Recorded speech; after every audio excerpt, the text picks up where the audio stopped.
Siemanko, jadę w trasę, ale dla innej firmy taki szybki skok za ładunek. Jakiś taki nowy MAN, inny niż taki jakim jeździłem. 3 minuty albo lepiej mi zajęło, żeby znaleźć światło. No powiem wam, nie będzie to łatwa trasa, na pewno nie ogarniam tutaj co i jak. No to do wszystkiego się dojdzie, ale trzeba szukać gdzie co jest w ogóle. Ja nawet fotela tu nie mogę na początek ustalić, gdzie to jest przecież banalne i powinno być bardzo proste. A co mówić, jakieś inne rzeczy, do tego nie spałem, jest już po 1 w nocy, ja nie spałem, no jak wstałem o 7, tak nie udało mi się później zasnąć po południu, chciałem przed trasą się wyspać, ale trzeba przyznać, światła to ma bardzo spoko, elegancko świeci, ale jeszcze nie ogarniam do końca co i jak tutaj, jeszcze dopiero wyjechałem, tak, może załapię pod koniec trasy. Jesteśmy w Parczewie, ujechałem jakieś 25 km, kierunek Radzyń Podlaski, następnie Kock, stamtąd do S17, no i na Warszawę, bo załadunek mam w Warszawie. No ciężko się będzie jechało, bo nie dość, że ten samochód nie ogarniam, no ale to dobra, to już kręci kierownicą się tak samo, tak niby, ale no nie pospałem i teraz to jeszcze luz, ja to całą noc przejadę i myślę, że nie będzie źle, ale problem się pojawi w momencie, kiedy będzie rano. Ja już będę dobę bez spania, wtedy właśnie wyjdzie mi, że trzeba iść tam się zameldować, tam podobno akurat się wklepuje jakiś tam komputer, coś, bo tam nie byłem jeszcze nigdy, ale coś tam mi mówili. No i wtedy się pojawi problem, cofanie, o takie rzeczy, a ja wtedy będę już dobę bez spania. No i teraz może część osób też powie, że co ty chłopie robisz, nieodpowiedzialny jesteś, cały dzień coś robiłeś zamiast się wyspać, wiedząc, że masz trasę. No właśnie nie. Położyłem się i po prostu takie zasypianie na siłę to jest do niczego. Nic z tego nie wyszło, tylko się człowiek denerwował i potem się zamulił tym. Pewnie lepiej by było, jakbym cały dzień coś robił, mniej bym był zmęczony niż tą próbą zasypiania wieczornego. Ale, znaczy wieczornego, no po 16 się położyłem. Także no słabo z tym wyszło, ale to tak to jest. Tam trasa też na szybko wyszła, tak? I to wcześniej, już dzień wcześniej tak naprawdę trzeba byłoby planować spanie, że mało pospać w nocy właśnie i później no mało pospać w nocy, wstać z samego rana, działać i potem może by jakoś tam po południu złożyło na spanie. No ale też nie wiem, może trochę się też stresowałem tym, że właśnie jadę w innym miejscu i niby tak wydawało mi się, że się nie denerwuję, ale już pewnie człowiek przeżywał co, jak tego, no bo to nieznane i może to też wpłynęło, tak, że dużo trudniej było zasnąć.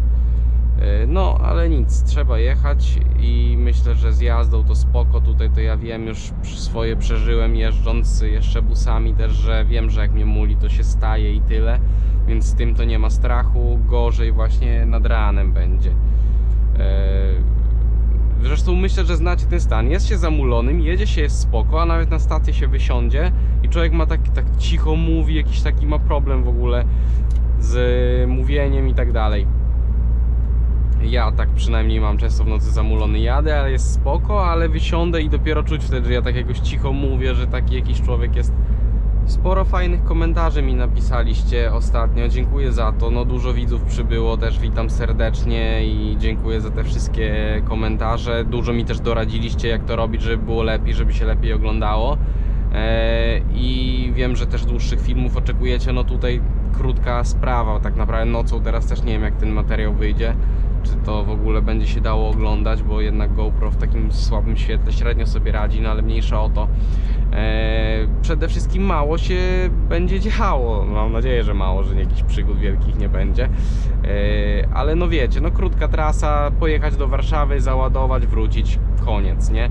Także dużo się nie wydarzy, nie ma co na siłę przeciągać filmu i zamulać, bo wam nie o to chodzi na pewno, tylko po prostu o to, żeby więcej pokazywać. A jeżeli o to chodzi, no to trzeba, żeby troszkę trasa była dłuższa, tak? Mamy Radzyń Podlaski, tutaj trochę będzie więcej światła, więc myślę, że będzie na kamerze widać, jakie ja mam brudne szyby, jak słabo przez to w lusterkach widać. No ale to sól na drogę.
Jestem na miejscu, trochę stresu się najadłem, nawet przestałem nagrywać, bo tam w Warszawie odpaliłem nagrywanie, a potem je wyłączyłem w ogóle, bo trochę się przeraziłem, że może coś nie tak jadę, no bo to pod zakazy i w ogóle, no tak trzeba było jechać, ale jednak trochę się stresowałem. Teraz idę się zarejestrować, strasznie jestem zmęczony, nawet jakbym 15 minut się przespał, to by było super. Tylko tu są jakieś inne rampy, że jest takie jakieś jakby blokady na koło, jeszcze no tak, pod takie nie podjeżdżałem. Muszę przyznać. Kurczę, ja nic nie widzę. O co chodzi? Słuchajcie, przestałem nagrywać te cofanie. Nie żeby mi jakoś tragicznie szło, no bo tu się tego nie dało skopać, bo jest tyle miejsca. Ale tu jest jakaś dziwna rampa z jakąś taką blokadą i ja czegoś takiego jeszcze nie widziałem, nie podjeżdżałem. Myślę, dobra, jak ja tu z kamerą będę świrował, że coś nagrywam, jeszcze przywalę w coś. Bo to człowiek jednak się skupia na tej kamerze i tego, tak no trudniej jest nawet cofać i w ogóle jednak człowiek nie jest tak, nie mam tak, że o dobra kamera, co tam, tylko też jakoś tam na mnie to wpływa. No i myślę, dobra, nie narobić szkód to najważniejsze, kamera druga sprawa, nie? Zaraz wam pokażę, o co chodzi z tą rampą.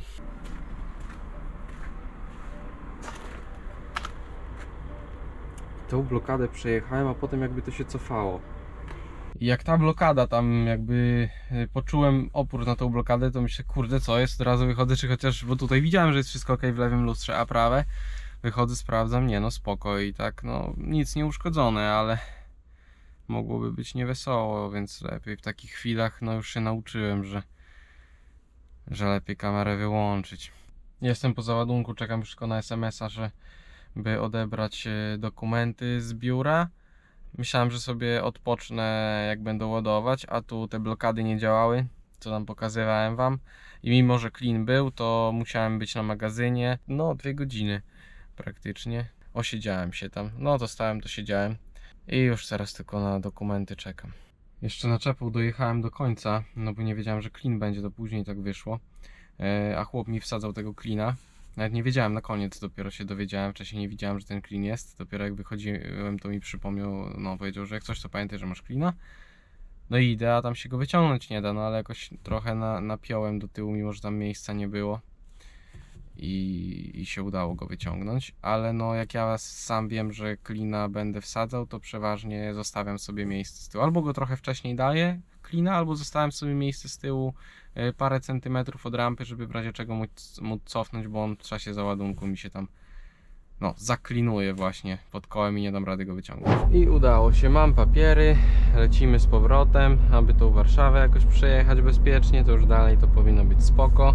Długo się zeszło, bo ten załadunek taki, że oni ładowali palety i na te palety później ręcznie wrzucali pampersy jeszcze, tak jakby żeby było na maksa do góry.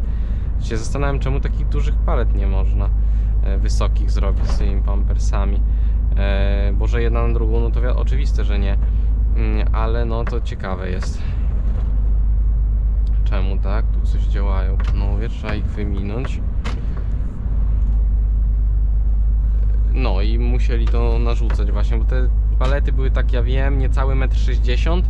No i reszta do góry już zarzucali tymi pampersami, więc trochę to trwało. No szkoda, że te blokady im nie działały, że nie mogłem być w kabinie, no bym sobie za ten czas dobrze odpoczął. Ale spoko, już tam tą Warszawę przejechać, a potem to już jakoś będzie.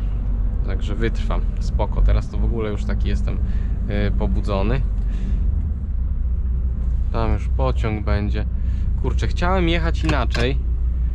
Miałem w planie jechać tam prosto, bo tu tak naprawdę to ja nie powinienem jechać w prawo, ale był jakiś tam znak, że jest droga zamknięta 630. Która była? Tam chyba było, że 4. Tu jest ograniczenie i nie bardzo bym chciał tędy jechać w prawo, ale no jeżeli tam się nie dojedzie prosto, powinienem i później w prawo, ale no zaraz zobaczymy, czy się tam ładować, czy nie. No nie, 634 jest zablokowane, czyli tam mogę prosto jechać, no to by się przydało, żebym pojechał jednak.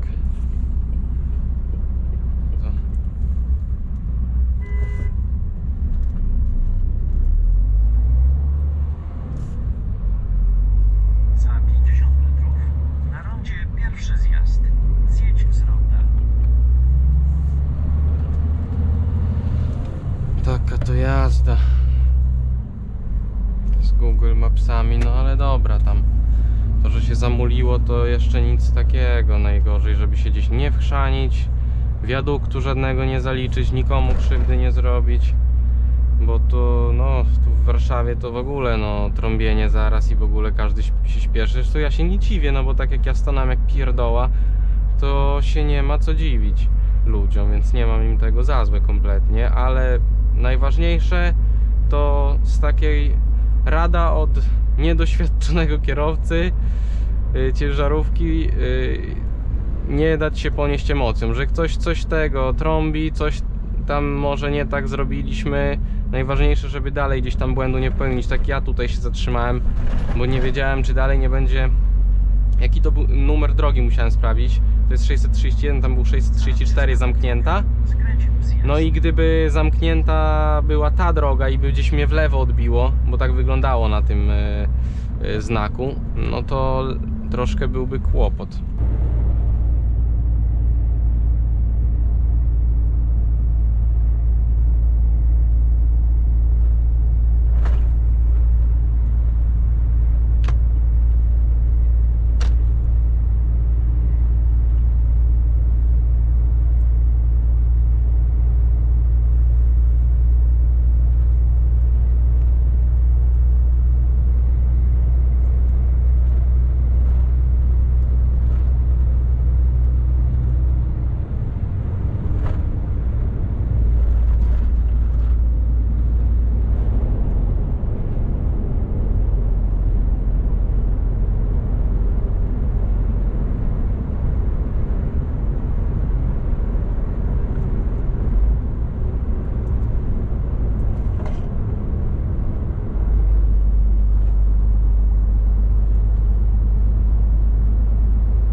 wróciłem do domu, zapiszę sobie godziny, myję się i zasłużone spanie po 31 godzinach na nogach. Zaciski pojechały do regeneracji.